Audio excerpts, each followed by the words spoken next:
I never thought that selling paper poppies would become the most humiliating day of my life, until three leather-clad strangers turned it into something I'll never forget. My name is Thomas Rodriguez, but everyone calls me Tommy.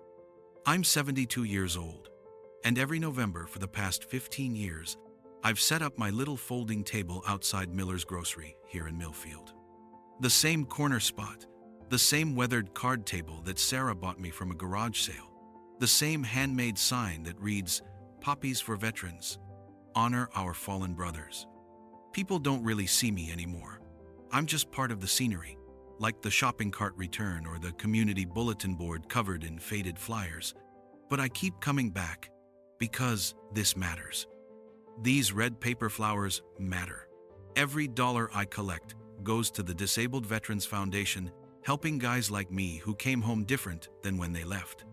I lost my left leg in Vietnam back in 1968, stepped on a landmine outside Da Nang 2 weeks before I was supposed to rotate home. I still remember that morning, hot, humid, the kind of oppressive heat that made your uniform stick to your skin before you'd even finished breakfast. We were on a routine patrol, nothing special, just checking a village road that Intel said was clear. The explosion threw me 15 feet. When I came to, I was looking at blue sky through the jungle canopy, and I couldn't feel my left leg. Couldn't feel anything below my knee, actually. The medic, a kid from Ohio named Danny, kept telling me I was going to be fine while he worked to stop the bleeding. I could see in his eyes that he wasn't sure he believed it himself. The shrapnel didn't just take my leg, it left me with hands that shake when I'm tired, hearing that goes in and out when it rains, and a constant reminder that some prices you pay for the rest of your life. But I consider myself lucky. I made it home. Danny didn't make it past the next month. A lot of good men didn't. This November felt different from the start. Colder, somehow. Not just the weather, though the autumn wind cut through my old marine jacket like it had a personal grudge. No, it was the way people looked right through me, or didn't look at all. I'd been sitting at my table since 8 in the morning, and by 2 in the afternoon, I'd sold maybe 20 poppies. 20. Last year at this time, I'd moved at least 60. The small metal cash box beside my elbow held $11.37. Not even enough to cover the cost of the flowers I'd purchased from the Veterans Organization. Sarah had moved in with me 3 months ago after losing her job at the insurance company. Budget cuts, they called it, though she'd been there for 6 years and had consistently good reviews. My granddaughter is 28, smart as a whip, with her grandmother's stubborn streak and her mother's kind heart. She's been looking for work every day, sending out resumes, going to interviews, but the economy hasn't been kind to folks her age. She doesn't know I've been using most of my disability pension to help with her rent and groceries. The pension isn't much, $843 a month, but it covers my basic needs. Or it did, before Sarah needed help. Now I'm stretching every dollar, shopping at discount stores, skipping meals when she's not looking. She thinks I'm just being generous with my poppy money, and I let her believe that. A man's got to have some dignity left, even when he's eating peanut butter sandwiches for dinner so his granddaughter can have groceries. The afternoon sun was beating down on my folding chair, making the prosthetic leg uncomfortable where it attached just below my knee. The newer models they make nowadays are supposedly better, more comfortable, but Medicare doesn't cover upgrades unless your old one completely breaks down. Mine is 12 years old, held together with hope and medical tape, but it gets me around most days. I shifted position, trying to find relief, adjusting the sleeve that covers the connection point. The phantom pain was acting up too, that cruel joke where your brain insists the missing part still hurts. The doctors say it might fade with time, but after 57 years, I'm not holding my breath. That's when I heard the laughter. Not the good kind, the cruel kind that makes your stomach knot up and takes you back to middle school playgrounds and teenage insecurities you thought you'd outgrown. "Look at this guy," a voice called out, young and cocky, still playing dress-up soldier.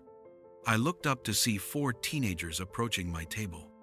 The leader was a kid, maybe 17 or 18, wearing expensive sneakers that probably cost more than my monthly grocery budget, and a smirk that said he'd never faced real consequences for anything in his life. His name was Brett.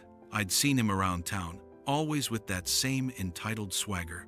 The kind of kid who honked at elderly drivers and left trash in parking lots for someone else to clean up. His friends flanked him like some kind of teenage wolf pack, phones already out and recording, eager to capture whatever cruelty was about to unfold for their social media followers. These weren't bad kids, necessarily, just young and thoughtless, raised in a world where everything is content and everyone else exists for their entertainment. But thoughtless cruelty can cut just as deep as the intentional kind, sometimes deeper because there's no malice to understand, just casual indifference to someone else's pain. "What's with the fake leg, old man?" Brett continued, loud enough for other shoppers to hear. "Lose it playing war games in your backyard?" The words hit me like a physical blow. I felt my face flush hot, but I kept my voice steady. "Just selling poppies for veterans, son. Would you like to make a donation?" "Donation?" Brett laughed, and his friends joined in. "For what?" "Your costume party. Halloween was last month, Grandpa." A woman pushing a shopping cart slowed down as she passed, looking uncomfortable but not stopping. Her eyes met mine for just a moment, and I saw something like sympathy there, maybe even shame, but not enough to make her intervene. A man in a business suit actually quickened his pace, eyes fixed straight ahead, pretending he couldn't hear what was happening just 10 feet away. An elderly couple whispered to each other and changed direction entirely, taking the long way around to avoid the confrontation. This is what hurt the most, not the kids being cruel, but everyone else pretending it wasn't happening. The bystander effect, they call it in psychology. When everyone assumes someone else will step in, so nobody does. I'd seen it in combat too, how good people can watch terrible things happen and find reasons not to act. Fear, mostly. Or the simple human desire to avoid conflict, to get home safe, to not make waves. "These poppies honor the men and women who died serving our country," I said, my voice starting to crack despite my efforts to stay calm. "Maybe you could show a little respect." "Respect?" Brett stepped closer to my table, his friends still filming. "For what, exactly? You probably never even saw combat. Just another old guy playing pretend, looking for handouts." My hands started shaking worse, the way they do when my blood pressure spikes. The kid had no idea what he was talking about, no clue what I'd seen or done or lost. But explaining wouldn't matter to someone like him. Some people you can't reach with words. "I think you boys should move along," I said quietly. "Or what?" Brett's smirk widened. "You gonna hop after us?" That's when he reached for my display, not to buy a poppy, but to mess with it, to knock over the careful arrangement I'd spent an hour setting up that morning. His fingers were inches from my sign when something made me look across the street. 3 Harley-Davidson motorcycles sat parked outside Murphy's Diner, their chrome gleaming in the afternoon Sunday. I hadn't noticed them before, too focused on my table, my poppies, my dwindling hope for a decent day. But now I could see 3 figures through the diner's front window, and they were watching everything. The men wore leather vests over long-sleeved shirts, the kind of vests that tell stories without words. Even from a distance, I could make out patches, colors, the unmistakable insignia that marked them as members of something most people cross the street to avoid. Hell's Angels. I'd heard about them, of course, read the newspaper stories, saw the movies. Dangerous men, they said. Outlaws, the kind of people decent folks didn't associate with. But as Brett's hand moved toward my poppy display, as his friends kept recording my humiliation for their social media entertainment, those 3 leather-clad figures across the street suddenly seemed less like a threat and more like something else entirely. "Come on, Brett," one of his friends said nervously. "Let's just go to the arcade." But Brett was committed now, his audience recording, his reputation on the line in whatever twisted social hierarchy ruled his teenage world. His fingers closed around my handmade sign, the one that read, "Honor our fallen brothers." And I knew he was about to destroy the one thing that gave my November days meaning. That's when I heard it, the deep, throaty rumble of motorcycle engines coming to life. The sound made Brett freeze, his hand still gripping my sign. It made his friends stop recording and look around nervously.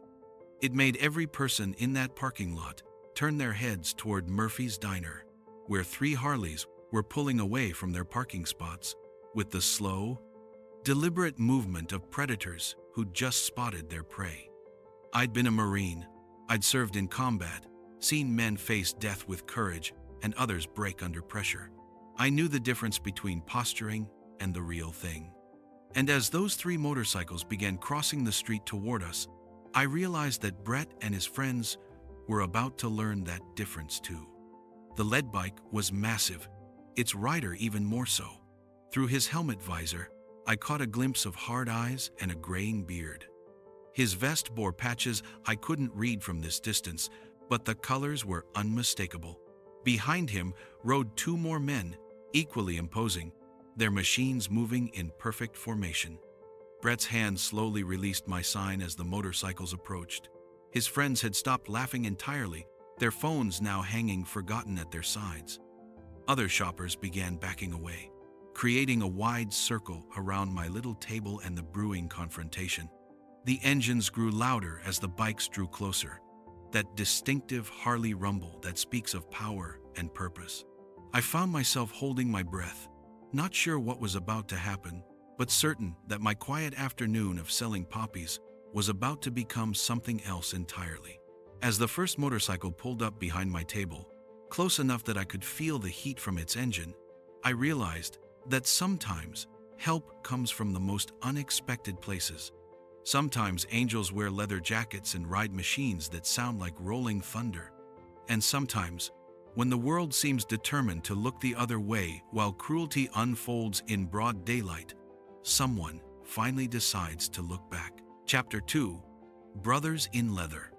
I never imagined that the worst moment of my life would turn into something so beautiful that it would make a grown man cry, but sometimes angels arrive on Harley Davidsons wearing leather jackets that tell stories of brotherhood most people will never understand. The first motorcycle engine roared to life like rolling thunder, and I watched Brett's cocky smirk dissolve faster than sugar in rain. His hand, which had been reaching for my poppy display with malicious intent, suddenly froze mid-air, as if he'd touched an electric fence.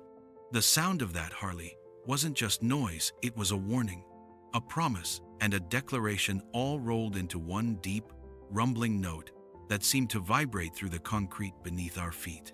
Brett's friends stopped filming, their phones dropping to their sides as 3 massive machines crossed the street with the slow, deliberate movement of predators who had just spotted their prey.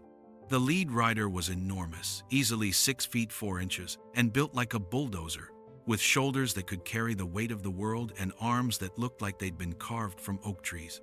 His graying beard was neatly trimmed, and even through his helmet visor, I could see eyes that had seen things most people couldn't imagine.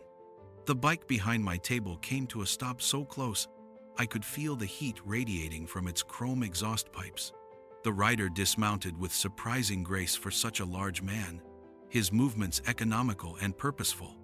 When he removed his helmet, I saw a face that could have been chiseled from granite, weathered, serious, but not cruel. His leather vest bore patches that told a story. The unmistakable Death's Head logo of the Hells Angels, military service ribbons, and small memorial patches for fallen brothers. The other 2 riders flanked us on either side, creating a protective semicircle that felt both intimidating and oddly comforting. One was leaner, but no less imposing, with intricate tattoos snaking up his neck and piercing blue eyes that seemed to take in everything at once. The other was stockier, with calloused hands that spoke of honest work, and a face that had seen its share of fights, but somehow still managed to look kind. Brett and his friends found themselves face to face with men who represented everything they thought they understood about danger, but clearly didn't. These weren't the cartoon villains from movies or the sensationalized criminals from news reports. These were men who carried themselves with the quiet confidence that comes from having nothing left to prove to anyone. The parking lot fell silent except for the gentle tick of cooling engines and the distant hum of traffic. Other shoppers had stopped what they were doing, some backing away nervously, others moving closer out of curiosity. The teenage bravado that had seemed so intimidating just moments before now looked like exactly what it was children playing at, being tough, suddenly confronted by the real thing. But then something happened that I never could have predicted. The giant of a man who had been riding the lead bike Tank. I would later learn his name was Marcus Williams, though everyone called him Tank, didn't say a word to Brett or his friends. He didn't threaten them, didn't posture, didn't try to intimidate them any more than his mere presence already did. Instead, he looked down at me with eyes that I recognized immediately. I'd seen that look before, in the mirror on my worst days. It was the look of a man who had served his country, who had seen things that changed him forever, who carried invisible wounds that never quite healed. Tank was a veteran.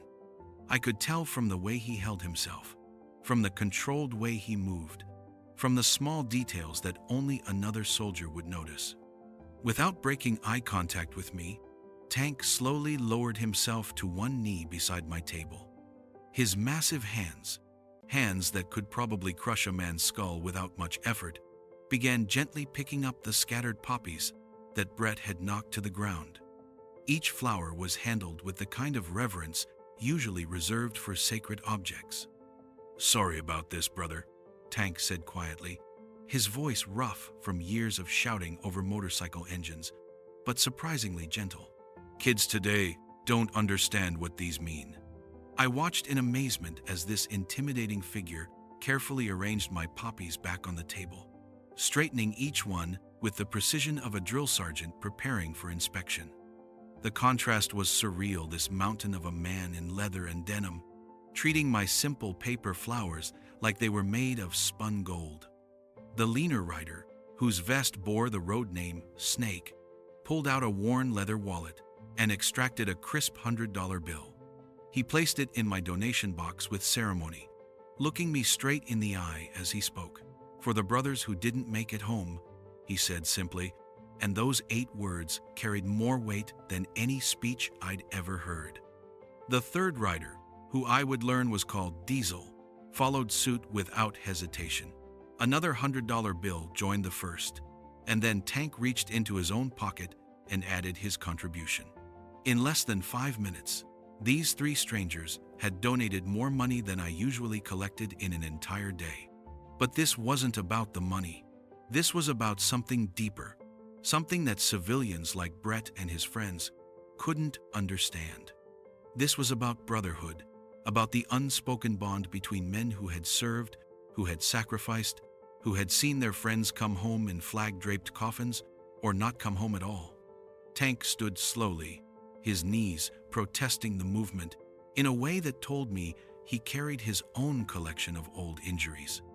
I could see the slight wince he tried to hide, the careful way he distributed his weight signs that told the story of a man who had given pieces of himself in service to something greater. When he looked at Brett and his friends, who had remained frozen throughout this entire exchange, like deer caught in headlights, his expression wasn't cruel or threatening. It was the look of a teacher facing students who desperately needed to learn an important lesson. When Tank spoke, his voice carried the kind of natural authority that doesn't need volume to command respect.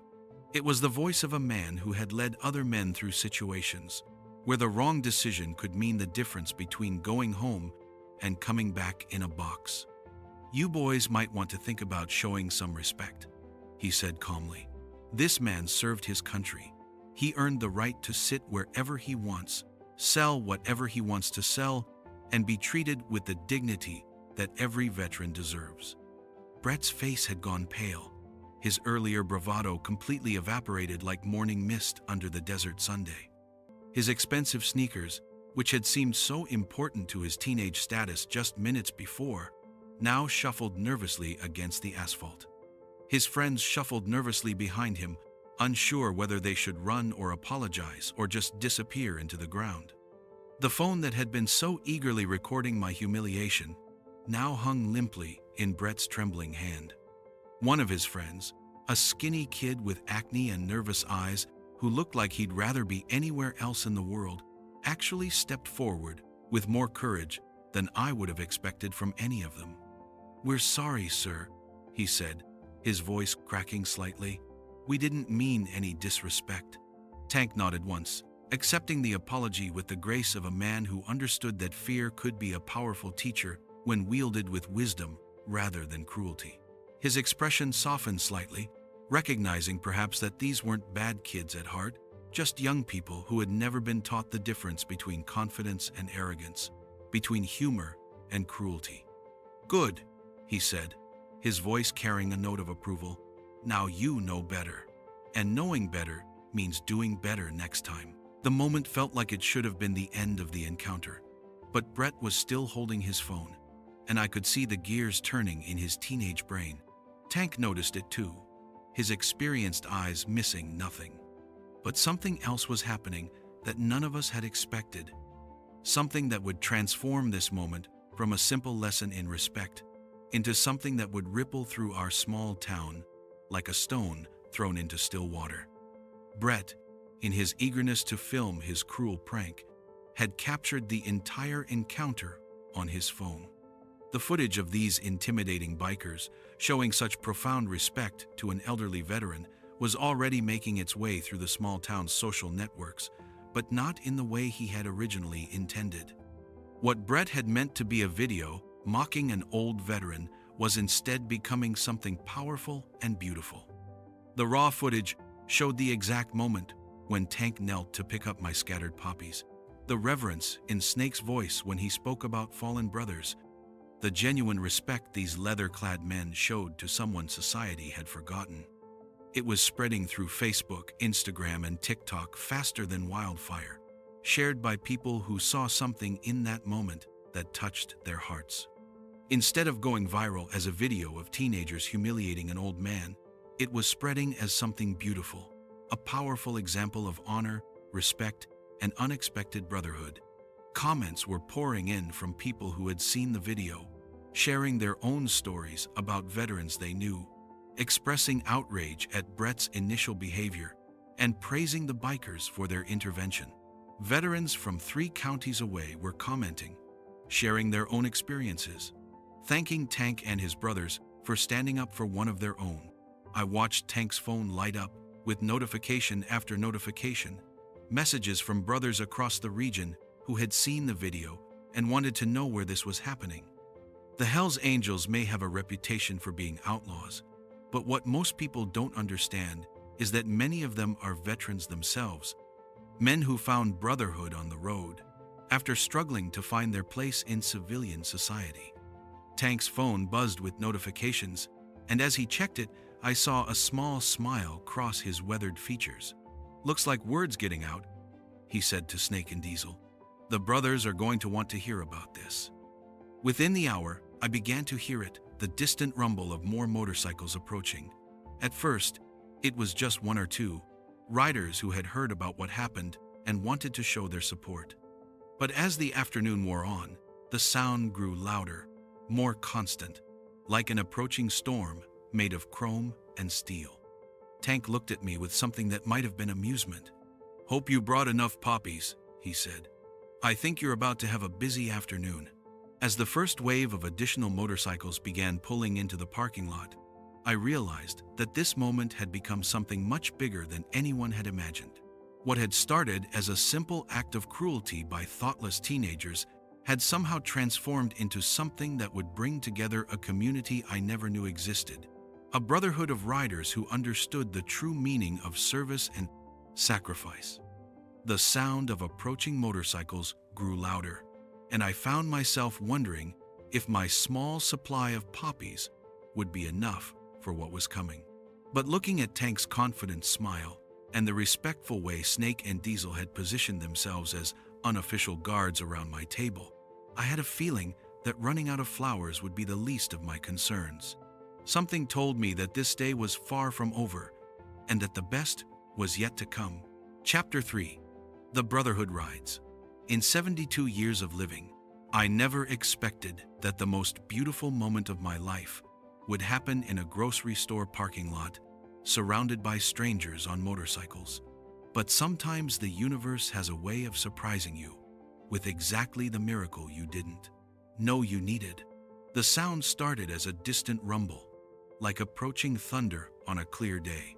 At first, it was just one or two motorcycles joining Tank, Snake, and Diesel, riders who had seen the video and wanted to show their support. But as the afternoon sun began its descent toward the horizon, that gentle rumble grew into something magnificent and overwhelming. The sound of dozens, then scores of motorcycles converging on our small town from every direction. Murphy's Diner parking lot, which had seemed so spacious that morning, began to overflow with chrome and steel. Harleys, Indians, Triumphs, and bikes I couldn't even identify filled every available space and spilled out onto the side streets. The riders who climbed off these machines were as diverse as their motorcycles, men and women of every age, race, and background, but all united by something deeper than the leather they wore or the machines they rode. These weren't just bikers. These were veterans. I could see it in the way they carried themselves, in the patches on their vests that told stories of service in Vietnam, Desert Storm, Iraq, Afghanistan, and conflicts whose names I'd never heard. Some walked with the careful gait of men carrying invisible wounds. Others moved with the precision that only comes from military training that never quite leaves your bones. But all of them approached my small table with the same quiet dignity that Tank had shown. Word had traveled through veteran networks and social media faster than wildfire.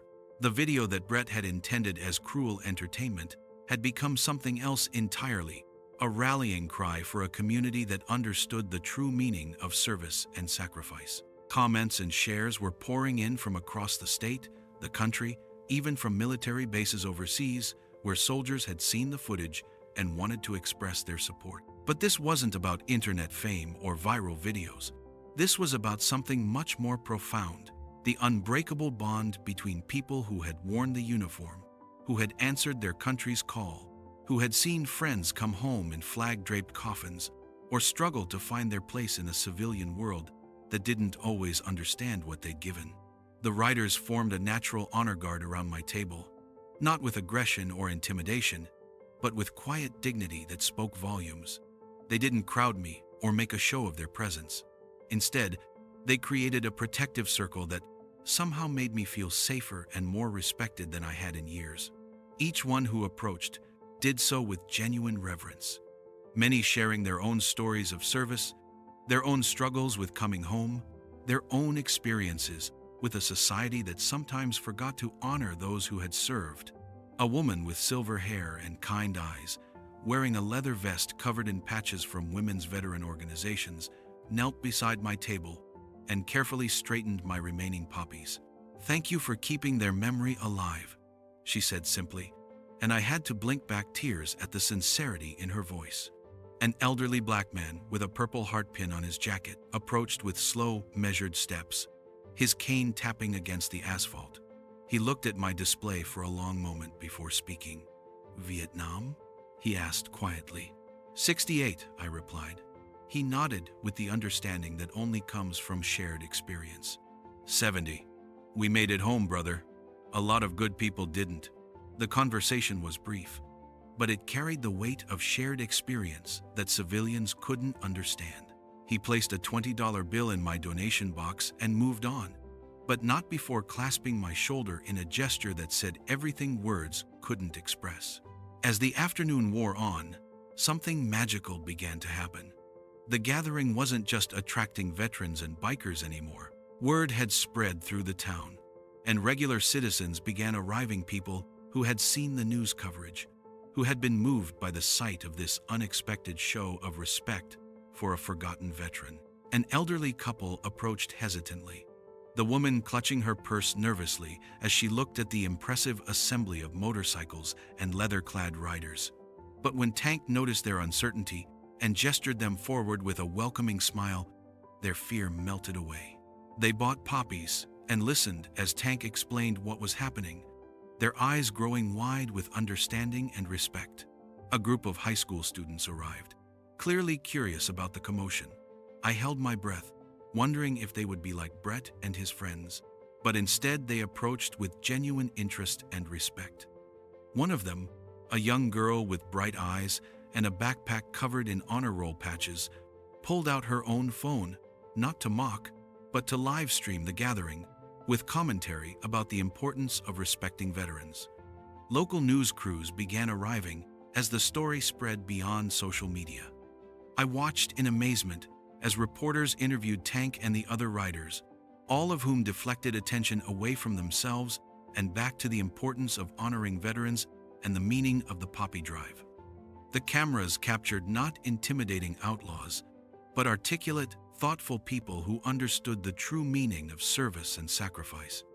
But the moment that broke my heart and healed it simultaneously was when I saw a familiar figure pushing through the crowd of motorcycles and people. Sarah, my granddaughter, was running toward me with tears streaming down her face. She had seen the news coverage at the coffee shop where she'd been job hunting and had rushed here as fast as she could. "Grandpa?" she sobbed, throwing her arms around me in a hug that nearly knocked me off my folding chair. "I'm so sorry. I should have been here with you. I should have known." "Known what, sweetheart?" I asked, smoothing her hair the way I used to when she was little and had scraped her knee. "How much this means to you, how much you mean to everyone." She gestured at the sea of motorcycles and people surrounding us. I had no idea.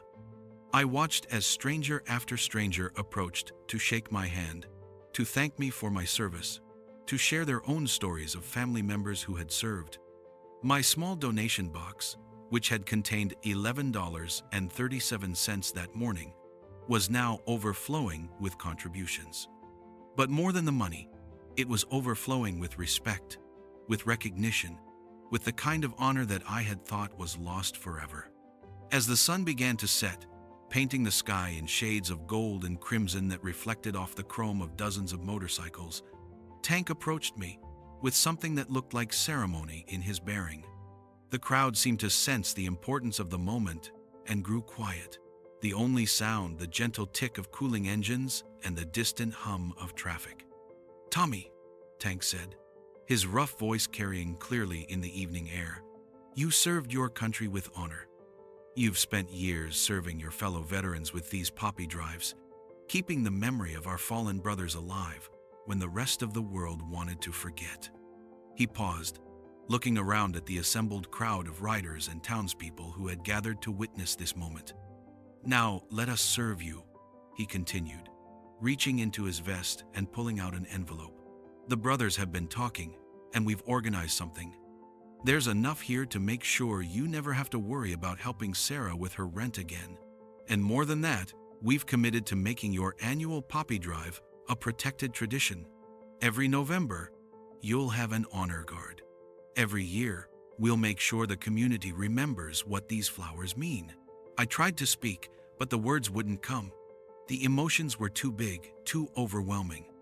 This morning I had been a forgotten old man sitting alone with his poppies, ignored by a world that had moved on. Now I was surrounded by brothers and sisters who understood, who cared, who had turned a moment of cruel humiliation into something beautiful and lasting. Tank wasn't finished. He looked around at the assembled crowd and raised his voice so everyone could hear. "This man," he said, gesturing to me, "represents something that should never be forgotten. He represents service, sacrifice, and the courage to keep honoring those who didn't make it home. What happened here today, what those kids tried to do to him, that ends now. This community will remember. We'll make sure of it." The crowd erupted in applause, but it wasn't the polite, obligatory clapping of civic ceremonies. This was genuine, heartfelt appreciation from people who finally understood what my simple table and paper flowers really represented. As the evening deepened and the time came for the riders to head home, the motorcycles began roaring to life in a symphony of engines that sounded like rolling thunder. But it wasn't the angry, intimidating sound I had once associated with motorcycle gangs. This was the sound of respect, of brotherhood, of honor, riding on two wheels, with voices like thunder. One by one, the riders approached to say goodbye, many pressing additional donations into my hands, others simply shaking my hand or offering a salute. The woman with the silver hair kissed my cheek and whispered, "Thank you for not giving up on us." Tank was the last to leave. He stood beside my table as his brothers fired up their machines and began pulling out of the parking lot in formation. The setting sun painted everything in gold, the chrome of the motorcycles, the weathered faces of the veterans, the paper poppies scattered across my table. "Same time next year?" he asked with a smile that transformed his intimidating face into something warm and kind. "Same time next year," I agreed, my voice stronger than it had been in months. As the last motorcycle disappeared into the evening, carrying its rider home with the knowledge that they had done something important today, I stood straighter than I had in years. Sarah stood beside me, her arm linked through mine, both of us watching the taillights fade into the distance. The parking lot was quiet now, but it didn't feel empty. It felt full of possibility, full of hope, full of the knowledge that sometimes the most unexpected angels wear leather jackets and ride machines that sound like rolling thunder. Sometimes respect arrives on two wheels, with voices that shake the ground and hearts that understand the true meaning of service. Brett and his friends had slunk away hours ago, their cruel video replaced by hundreds of shares showing the growing assembly of bikers paying respects to an elderly veteran. Their attempt to humiliate had instead revealed the unbreakable bonds between those who understand true service and had shown a small town what honor really looks like.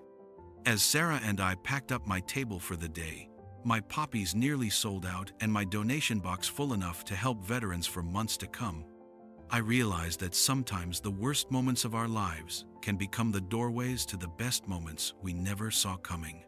Sometimes you just have to trust that there are still good people in the world, and sometimes those good people show up exactly when you need them most, riding motorcycles that sound like thunder and carrying hearts full of honor